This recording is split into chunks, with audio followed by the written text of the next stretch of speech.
এই যে এই গেমটা ছোটোবেলায় আমরা অনেকেই কম বেশি খেলেছি, কিন্তু মেন বিষয় হচ্ছে আজকে আমি আমার হাজব্যান্ডের সঙ্গে খেলছিলাম এই খেলাটা। তো যাই হোক, খেলতে গিয়ে প্রত্যেকটাতে যে আমি হেরেছি এরকম নয়, কিন্তু বেশিরভাগটাই ওই জিতেছে। এর একটা নির্দিষ্ট নিয়ম হয়তো বা আছে, আমি আইডেন্টিফাই করতে পারছি না। তোমাদের কারো জানা থাকলে সবাই প্লিজ একটু কমেন্টসে জানিও তো। কিন্তু নিয়মটা কিছুতেই আমাকে বলছে না, বলো কি, বলো না। আমি দেখে দিচ্ছি।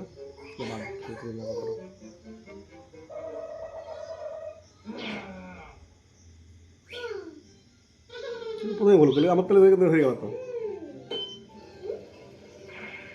ও তুমি এখানে কেটে দিয়েছো, আমি বুঝতে পারিনি। যাই হোক, ম্যাক্সিমাম টাইম আমিই হারছি। যে জানো সে কিন্তু অবশ্যই জানিও, হ্যাঁ।